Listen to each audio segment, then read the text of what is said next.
السلام عليكم ورحمة الله وبركاته. أهلا بكم في فيديو جديد والكرة مع الكويرة. في بداية الفيديو حابب نصلي على النبي ونزيد النبي كمان صلاة، وندعي لأمواتنا وأموات المسلمين بالرحمة، وندعي لشهدائنا في فلسطين والأهالينا في السودان. اللهم صل على سيدنا محمد عبدك نبيك رسولك النبي الأمي شفيعنا يوم القيامة. ليلة سكوت الأقرعين، ليلة سكوت الكبار في الدوري الإنجليزي. الدوري الإنجليزي ده مجنون مجنون مجنون.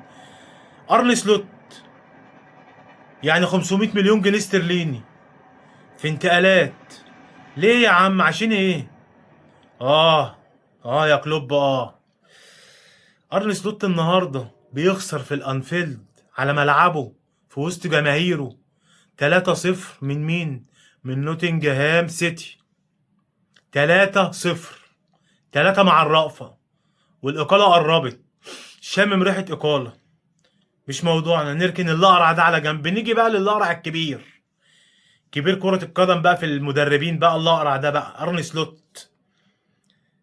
جوارديولا، لا مؤاخذة، جوارديولا. انت بتعمل ايه يا عم جوارديولا؟ بتلعب نيوكاسل على ملعب جيمس بارك في ملعبهم، وبتطلع دوكو، وبتخسر منهم 2-1. اللي نيوكاسل ما كسبش مانشستر سيتي من 2019 في البريمير ليج، ما كسبهمش، لسه كسبهم الليله دي 2-1. هتقول لي في ظلم تحكيمي؟ انا معاك، انا معاك ان في ظلم تحكيمي. انت عندك النهارده ضربتين جزاء في الشوط الاولاني. الحكم ده ما كانش على مستوى المباراة نهائي. انتوا دخلتوني بقى في سكة التحكيم، نتكلم الأول في التحكيم.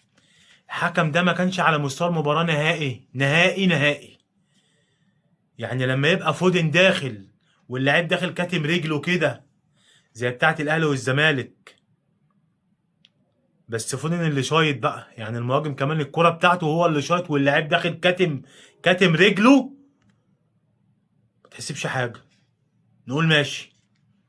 الكرة التانية، كرة متشاطة من بره ال 18، مدافع نيوكاسل يا مؤمن واقف بجنبه كده ورافع ايده كده اهو، كده اهو، الكرة تلبس فيها كده اهو، مفيش ضربة جزاء. ايه ده؟ ايه يا عم الجحدان اللي فيك ده؟ والهدف التاني بتاعهم اقسم بالله بالعين المجردة اوفسايد، بالعين المجردة كده اوفسايد، ولا خطوط ولا بتاع. وانا انزل لك برضو صورة خطوط معمولة اهي، دي مش بتاعة الفار، دي صورة خطوط واحد بتاع فار هو اللي عاملها. الكرة اوفسايد فهمي رسمي نظمي. حكم مش على مستوى المباراة نهائي، حكم ضعيف جدا جدا جدا جدا. هو الاتحاد الانجليزي شكله ايه؟ هو اختار الحكم الصح عشان يكسب نيوكاسل. طبعا الليله دي ليله سعيده للارسنال، بس يا رب توتنهام يعملها. نيجي بقى لعمنا جوارديولا. يعني انت عم بص، قلت لك 100 مره وهتنيني اقولها لك، طول ما برناردو سيلفا ده في الملعب مش هتشوف خير. انت عارف برناردو سيلفا ده بيفكرني بمين؟ شفت المدرب اللي بيلعب 4-3-3، مهاجم وهمي بتاع الفرقه اللي قدامك مش عارفه مين المهاجم؟ اهو برناردو سيلفا ده بقى دوره في السيتي، في مانشستر سيتي، ان هو بقى لعيب وهمي، محدش بيشوفه ولا بتلمحه ولا اي حاجه. هو ده بقى اللاعب الوهمي بقى بتاع مانشستر سيتي. فيا رب يخرج في يناير، عشان انا خلاص قضيت منه، قضيت منه. الحاجه التانيه قلت لك، دوكو ده لو عظم في قفه سيبه في الملعب. ده في الشوط الاولاني يا راجل عامل 3 صراعات، 2 لايرلينج هالاند اللي ما كانش في مستواه النهارده، وواحد لفودن. التلاتة دول بس ياخد عليهم جايزة البالون دور. وانت جاي بتيجي تطلعه وتنزل مين بقى؟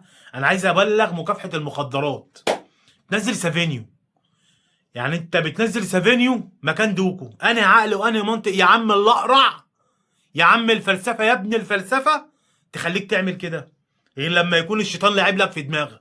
ما هو بص، انا من زمان اقولها، لما ربنا بيسلط عليك دماغك يا جوارديولا هي اللي بتوديك في داهيه. مفيش اي مدرب يقدر عليك، هي دماغك بس لما بتتسلط عليك، يعني لما بيسلط عليك نفسك. انا مش عارف انت بتعمل ايه يا جوارديولا. قلت لك ده لو عظم في قفه ما يطلعش، بتطلعه وتنزل سافينيو. يا نهار ازرق، سافينيو يقعد يعمل لي كده، يبقى واحد على واحد، عقبال ما يعمل كده يلاقي 3 جوله. بقوا 3. هو اصلا مش عارف يعدي 1 على 1. بتقولوا 2 3 ليه؟ سيبوه والله لوحده ما يعمل حاجه. انا عايز ابلغ مكافحه المخدرات. والله عايز ابلغ مكافحه المخدرات عن الواد ده. يعملوا له تحليل مخدرات بقى. كان جاله عرض من توتنهام ب 80 مليون. يا عم بيعوا بيعوا، الله يخرب بيت قرعتك. قعدت تقول مش هنغلط الغلطه بتاعت بالمر. يا ريتك كنت بعته يا راجل. يا راجل يا ريتك كنت بعته. سافينيو ده مش عارف ده بيلعب في السيتي ازاي. ده حتى ما ينفعش احتياطي يا راجل. اقسم بالله ما ينفع احتياطي. النهارده دونا روما.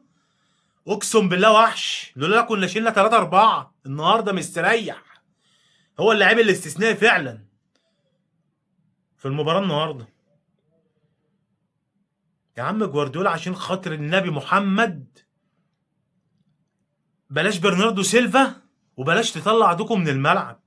يا عم سيبه ده في اي لحظه ممكن يا عم ممكن يقلب لك المباراه. ده شوف في الشوط الاولاني كان بيتحرك ما بين خط الدفاع والنص ازاي. ما هو كان عندهم الخلل في الحته دي.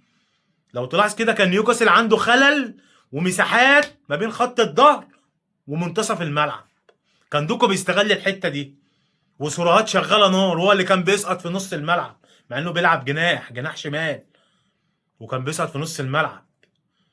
ما تسيبه يا عم. يا عم سيبه. هو واكل ورثك ولا واكل ورث امك؟ ده انا مش عارف.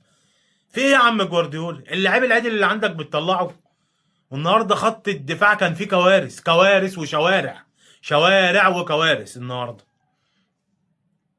ليه يا عم جوارديولا؟ انت مش عايزنا نفرح ليه؟ حرام عليك. اقسم بالله انت مش عايزنا نفرح ليه؟ انا مش عارف. اتعبت منك. انت كنت المركز الثاني دلوقتي بقيت الثالث 22 نقطة. وطلع بقى قبليك مين؟ الاقرع الثالث ماريسكا ده ولا اسمه ايه؟ بتاع تشيلسي. عمال يكسب ايه؟ الهاليبو ايه شغال. النهارده كسب بيرني 2-0. وخليك انت بقى كده تخسر وتتعادل والدوري يضيع وتيجي تقول لي اصل في شهر نوفمبر ما بنحسمش حاجه. الحسم بيبقى في شهر 3 و4. ولا هتحسم ولا في نوفمبر ولا في ديسمبر ولا حتى في مايو يا راجل. بأم الدماغ بتاعتك دي. هو كانت تغييره واحده هتطلع اقول ايه بس؟ اقول ايه؟ طلع برناردو سيلفا ونزل عمر مرموش. خليه هو من النص وخلي فودن هو اللي يميل يمة اليمين.